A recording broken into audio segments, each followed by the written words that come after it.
How's it going, Embers? Today is Mother's Day. There's one book in particular in the Bible, it's the book of Ruth. For those of you who don't know that story, basically it goes like this. There was a time in Israel's history where there was a big famine, and Elimelech and his wife Naomi decided to go to the country of Moab. Now they had their two sons, and once they got there, their two sons married two Moabite women, one being Ruth and the other being Orpah. Now, tragedy struck the family while they were in Moab. First, Elimelech died, and then later, both of Naomi's sons had died. Time went on, and Naomi got word that Israel was being blessed with food. They were being prosperous again, and the famine that had struck in them previously was no longer there. So she made a decision to go back to Israel. Now, Orpah and Ruth were amazing daughter-in-laws, and they wanted to go after her. And Naomi made a point to say, no. Be with your families, be with your people, be with your God, stay in your land. Your life is here, let me go back to my land. Well, Orpah did leave. She listened to Naomi and she went back to her family, but Ruth stayed loyal. Ruth did not want to leave Naomi, especially after her husband died, her kids have died. She wanted to make sure that Naomi was taken care of. So they made their trek back to Israel. They arrived. Naomi is a widow. There's a lot of Jewish culture back in historical days that prevented her from doing certain things. While there, they needed to figure out something for food. And Naomi told Ruth, hey, go to the field and glean. For those who don't know, gleaning is when there's a harvest going on. And as the young men are picking up the crop, whatever's left over, the women can pick up and take home. Now, during this time, it's the barley harvest is going on. And she ended up in a field of a man named Boaz. Boaz being a relative of Elimelech. So Ruth is picking up all the barley, picking up the crops, everything that's being left behind by the young men. And Boaz takes notice. In fact, Boaz hears about Ruth and how her relationship with Naomi was, to a point where he was talking to Ruth, saying how much of a woman of integrity she is, for staying loyal and honest and gentle and sweet and just loving to Naomi, to her mother. By law or whatever, it doesn't matter. The fact that she stayed all those things to her was immensely impressive to him. He said, I'll talk to my young men. They will not bother you at all. You take what you want and you take what you need to provide for you and Naomi. To the point to where he even spoke to his young men and told them, whenever you're picking up crops, leave a few on the ground so that she can come after and pick it up. He was providing for her. He wanted to make sure that they were taken care of. At the end of the day, Ruth came back home, and she told Naomi all about her day, told her about everything the Boaz had done. And Naomi said, at night, when he's asleep in the field, go to where he is sleeping, uncover his feet, and lay down next to him. He'll wake up and tell you what to do and do what he says. So she did just that. She listened to Naomi. She honored her and knew that Naomi had what was best for her in mind. So she went to the field that night, found him sleeping in the fields just like Naomi had said, and did exactly what she told her to do. Boaz woke up and saw Ruth, and basically Ruth asked him to marry her. Basically, she wanted him to be their kinsman redeemer. Now, what a kinsman redeemer is, it's usually a close relative of the family who will take over for the family. It'll come with a price of buying the land of the family, marry into the family, basically taking care of them so that they don't just wither away. Saves them, essentially. Boaz wanted to. He wanted to be the kinsman redeemer, but he knew that there was someone else who was closer in line to earn that right, to be given that right. And he wanted that person to be given the option to. So the next day, Boaz went in front of the elders. He found the relative, and they were discussing, and the guy was actually down for it, but then he realized he had to marry Ruth. Ruth being a foreigner, he didn't want to. So he gave up the right to be the kinsman redeemer, which then left Boaz as the option, and he took it. He married Ruth. He redeemed them. Something to always consider when you're studying the Bible is, how can I find Jesus in the scripture? How can I find his love in these words? And you can see it from Genesis 1:1 all the way to the very end, Revelation. Jesus' love and God's love for us is always prevalent in his word. Hey everybody, welcome to Living Ember Ministries, our table talk. This week it is geared towards Mother's Day, because Happy Mother's Day! I do want to introduce a couple new people, as well as... Do you want to say hi to your mom? I did. Yeah, okay. She knows. Speaking of, this is Christian McGee.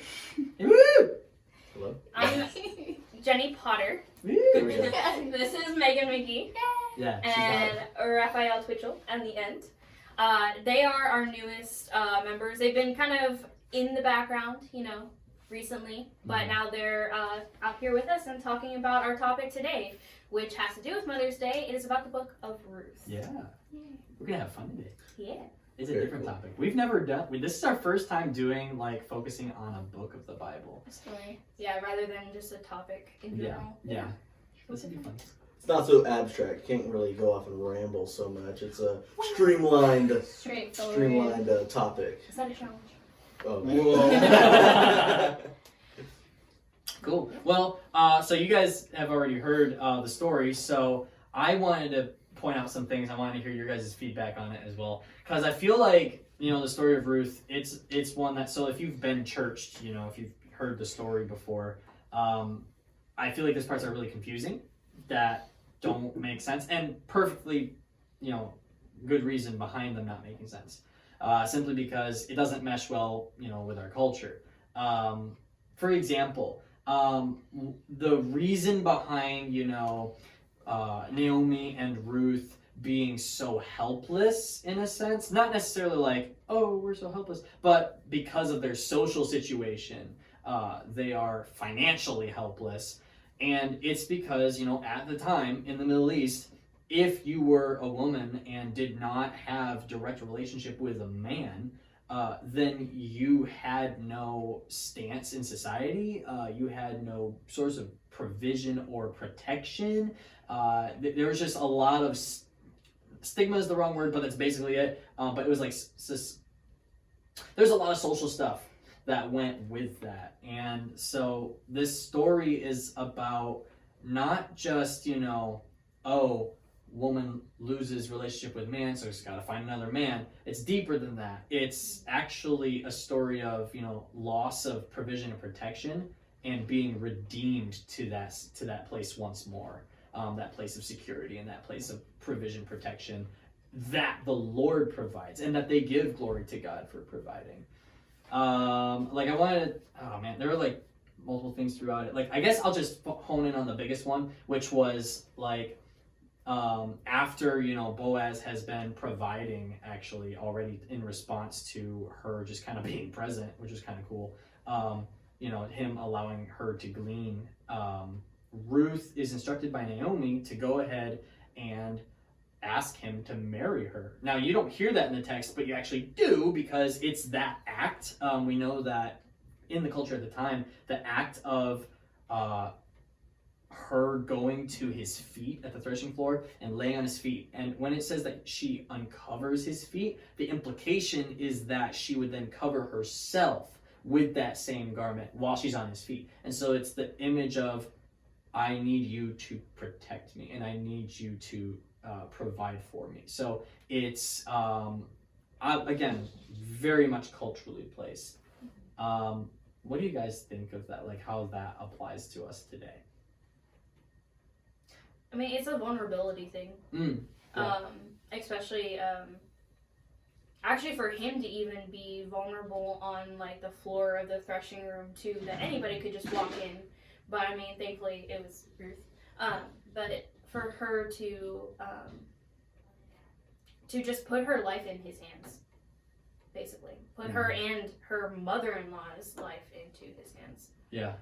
And it's cool, his response, how it's not yes, woman, I'll protect you. But he's actually humbled that she would come to him and not to, younger men or richer men or even a younger guy who may even be poorer, because it's very evident that she's not going at him for material means. Yeah. But that it's actually because, he's an honorable man who's already shown that he will honor her and her family. Right. And in the fields, you can see her humble nature, and he had been looking at her already and seeing that character behind this woman. Exactly. And he says the same thing about her. I've seen you to be a virtuous woman. Yeah. I think that's really cool. That's how she's presented throughout the story. Like she's not like a heroine, you know? Like she doesn't like do some great deed or act. She's just trying to do her best to be the best that she can be and to be honoring to this new people that she's being brought into. Yeah. I also, so that kind of like touches on the other thing I wanted to say, which was like this story, you may have heard that it's a love story, but it's not your typical American romance love story, not at all. It's more so a love story of displaying commitment. What were the 3 things that you said to me before? Yeah, my 3 words like that I took from the story itself was loyalty, restoration, and boldness.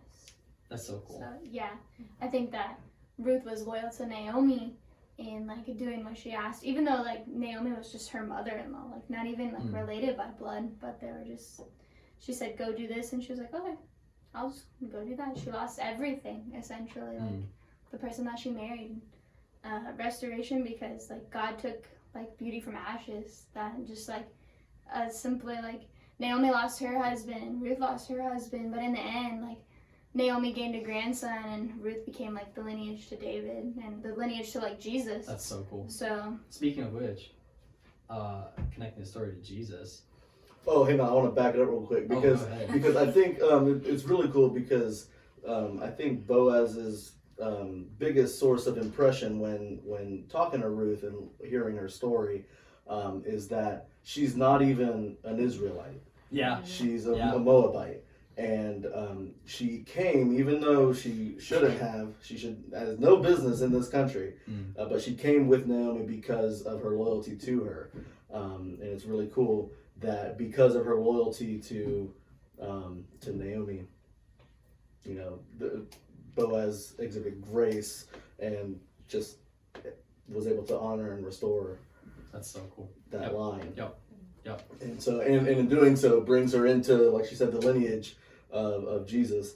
And the whole story is really cool because Ruth not being an Israelite is very important because the gospel is for the Jew and the Gentile. And so she's not a Jew. So in this story, she's an outsider. And there was the other relative that Boaz said, "Hey, this is the one." So it's a type, it's an image of the first way to salvation, which was the Torah. And so it's an image of the book of the law that was for a time the way, but then comes Boaz, the actual kinsman redeemer, and this one restores the family, both the Gentile and Naomi by association. It's just really cool how that whole thing works out. Well, yeah, because the reason that the first kinsman redeemer didn't want to take over was because it was a Moabite woman. Right. And the law would have required him to marry her if he was to be the one to take the land, the inheritance, that whatever it included. He would dutifully, according to the law, different law. He would have to marry her, and it would ruin his, as he put it, it would ruin my inheritance for my sons because of it not being Israelite. If you're not a Jew, you're a Gentile, so you have no place in here. And Boaz said, "Yes, she does," and Jesus said, "Yes, they do." Yeah. So it's really cool how, I mean, in all the stories of the Old Testament, you see a type and a shadow of Jesus, so it's cool to see him back so early. Yeah. Right, and this story is not one that you think of. Right. When you reference forward to Jesus from that timeline. So. That's so true. I've heard it. I've heard different things said about, just on that topic real quick, about how the whole Bible is pointing to Jesus. Like Jesus said. Or it's said that Jesus was talking with his disciples and teaching them all that the scriptures say about him, which is like a really cool thought, because it's not just, oh, the scriptures prophetically speak about Jesus. They do, and Jesus literally recognized it in the time that he was here and was sharing about it. Like, that's really cool. Like, can you imagine Jesus be like, hey, you remember where it says this in the Psalms? That's me. Like, So what you're saying is Jesus was metagaming. oh my gosh. Yes. Oh my He had read the rule book beforehand, and Wow. he's like, yo, So party by the members. way, Yeah, I was like, Hey. BT dubs. He's like, you don't want to do that. And they're like, why not? And he's like, trust me, you don't want to do that. Yeah. But another reason with her not being Israelite, she had to trust the woman that was an Israelite. And during this time, there was the famine and everything, and Israel was the favored, the blessed, and had good harvest. And so her trusting this woman that she's only known for part of her life, but she looks up to her. It's a mother figure. It doesn't necessarily have to be the directly related, blood-related mother to you. Yeah. But she knew that she needed to trust Naomi if she was going to live a better life and if she was going to live a good life in this foreign land that she's never been to. Because Naomi knows the customs, but Ruth doesn't. Yeah. So, but that just takes a woman of faith. It's a complete sacrifice Yeah. for her. Yeah, it is a complete sacrifice for her to like get rid of all of the things that she was brought up learning and understanding and living. Why do you think Ruth did that? Because that was no small call, Like, obviously, I always forget the other daughter-in-law's name. Oprah. Oh. Did you say Oprah? Orba. Orpha. It's Oprah. I can't help but say Oprah. Yeah. It's so Everybody. close together. Dyslexic. Why didn't I'm not actually asking this one, but like just for thought, Orpah didn't. And that's a good thing to come up with. That is that I feel like people forget about Orpah except for like mistaking her name as Oprah.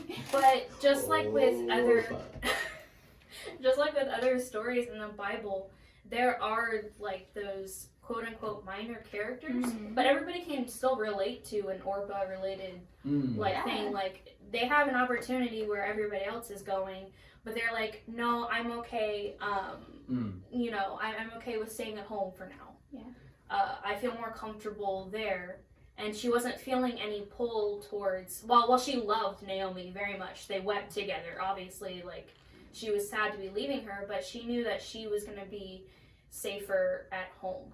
That she felt like she could be protected at home. I also think that like God calls who he calls, and if you answer that calling, like that's on you. So like maybe Orpah just decided like you are more comfortable in certain areas of your life, but Ruth chose like that boldness and that to step out and go to Israel. So that I'm gonna follow her no matter what. Like your people are my people, your God is my God. So she just decided to change her whole life for the sake of like the kingdom. And maybe just at that point, Ruth just was bolder. Exactly. Yeah. Like God had just crafted her. And, we don't really think about that too much about how God crafts us. I mean, when the Bible says that He is the potter and we are the clay, it's like that is so accurate because you will come to certain points in your life. This is why I've been able to have a lot of peace about mistakes I've made, because it's not to say, oh, God wanted me to make a mistake, but it's the understanding of, okay, you know what? He's crafting me into who He wants me to be, not He crafted me into who He wants me to be, and I just messed up because I failed God. It's like, no, it's like I'm a project. It's like, oh, that's a nick, gotta be smoothed out. Right.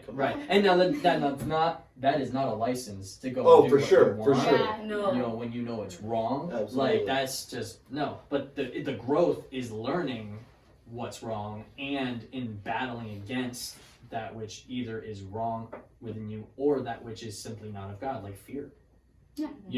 I mean, the fear of the unknown. I mean, that's why we're called to trust God and called to step out where we don't know, not in what's called blind faith, but in trusting faith and in trusting relational faith with God. And I think that's another thing with like this, what you're going at with Ruth and Naomi is that, it's not like Naomi is some stranger, You know, she's not like, she didn't just meet Naomi. Yeah, it's kind of been like an overlapping. Yeah, thing. exactly. Like, this is like a relationship she's been building. This is something that's been, that it's more than just, I'm trying to do something special and I'm going to step out in faith. It's, I will literally do anything for you. Yeah. Mhm. It's Sacrifice, sacrificial yes. faith. Yeah, exactly. Mhm. Did you want to talk about her character at all? I think it's kind of cool that like in reference to like Boaz references her as like a noble character, which is like one of the definitions. Like as you go through Proverbs 31, it's like the woman of wisdom is like the whole like Proverbs like 31 chapter, and like towards the end you talk about how like these are the like things that make up a virtuous woman, and all of those like are the example of like what Ruth was. And Ruth is obviously before like Proverbs was written, so I think that she was like a prime example of like what you should be as like a woman of wisdom. I think she was really bold in like saying, "Hey Boaz, will you marry me?" Like essentially. Yeah. So I think that was really cool. That's really good to point out that like she lived before Proverbs 31. Mm-hmm. Yeah, because you can innately be that without like the guidelines. The guidelines. Exactly. Yeah. Exactly. Yeah. Like if you're following what's good and right in your heart, that's usually from God, because He created all of us. Exactly. Right, and he So- created good, And He created good. and of course, you know, like we're being grafted and crafted into the likeness of Christ. So like that which we understand as good, He's leading us to it. You know, it's like He's leading us towards the light by drawing us to the light. You know, it's like, it's not like we already have full concept of what is good and what is evil. But yes, absolutely, the fact that it's not about okay, here's the instruction manual, now do as you're told. Yes. Exactly. It has to This come is from the your journey, heart. walk with me. It's because she was exhibiting the God kind of love to Naomi. Yeah. That influence. Yeah. It pushed her to fit out what that kind of woman is. So true. It just, Proverbs just 31 influenced was her. before Proverbs 31 was cool. Oh, Right. oh gosh. And yes. she caught all the eyes, all the attention, and Yeah, not in yes. not in a weird sense, like not in the sense of like, whoa, look at her, but it was like in the sense of, wow, she is just a no. I mean, literally. Okay, I actually underlined this because I was like, what the heck? They literally said of her, your daughter-in-law who loves you, who is better to you than 7 sons. Yes. Hold on a second. Because 7 sons would give you a lot of like Yeah. land, a lot of We like children. just like, established that sons are, or I should say that the male figures are the Yeah. ones in the family that provide societal status, Mm-hmm. and the society is telling her your daughter is worth more than 7. And see, I feel like that something that just popped in my head was like, it was expected of the sons to do that. It was not expected of the girls, the daughters, to do this. Yeah. To step out in faith and to save their family and to redeem their family. Talk Yeah. about gender So- roles. Right? Well, yeah. It's true. That's another table Oh, talk. next gosh. next table talk, maybe. Next But table talk. it's nice to see that in the Bible, that it's there are certain things that we should follow, but when it's benefiting God's will, we'll be able to see that and move like in that direction. If we're open to it. Exactly. Yes, if you're open to You it. accept that call. Mm-hmm. Yeah, and it led to them having the son Obed, which led to Jesse, to David, to on down the line, Solomon, etc., to Jesus. So I mean, Ruth is a mother figure to Jesus. Like the lineage has like gone down, and she sacrificed her home, her homeland, her ways of life to marry into an Israelite family and continue this lineage for us all to be saved. Not that she knew that at that time. Yeah. Obviously. Just like, but yeah, that blessing, like obeying God, and like in that moment, never knowing like what's gonna happen when you step out, what's gonna happen if I say yes. But like because of that, here you are, so many years later, like the great grandmother to like Jesus, like the Savior of the world. So But yeah, she was blessed not only in her lifetime, but her descendants were. It's like the promise with Abraham. Yep. Your descendants will be numbered Mhm. greater than the sands, Wow. greater than the stars. Yeah. One of the interesting things to kind of bring it to a head is that when reading the story, I mean, we're talking about the love of God, the influence of God, and the God's favor. How, you know, in a society where males are the currency, Basically. and Ruth was still more valuable than 7 of them, Yeah. and so that's the favor of God. Yeah. But all of this God present in the story, but in the Bible, there's not in the chapters, you know, there's not the, you know, and God said to Ruth, and God Right, said to Naomi. right. He's not there in the descriptive sense, but he's there. Yeah.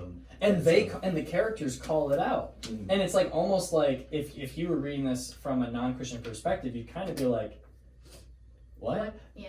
Because literally it's hilarious. Naomi cries out against God to the point where she's like, yo, don't even call me Naomi, because Naomi means pleasant. She's like, don't even call me Naomi anymore. Call me Mara. Mara, thanks. Mara. She's like, call me Mara, which means bitter, Yeah. because I am bitter and the Lord has dealt with me wrongly.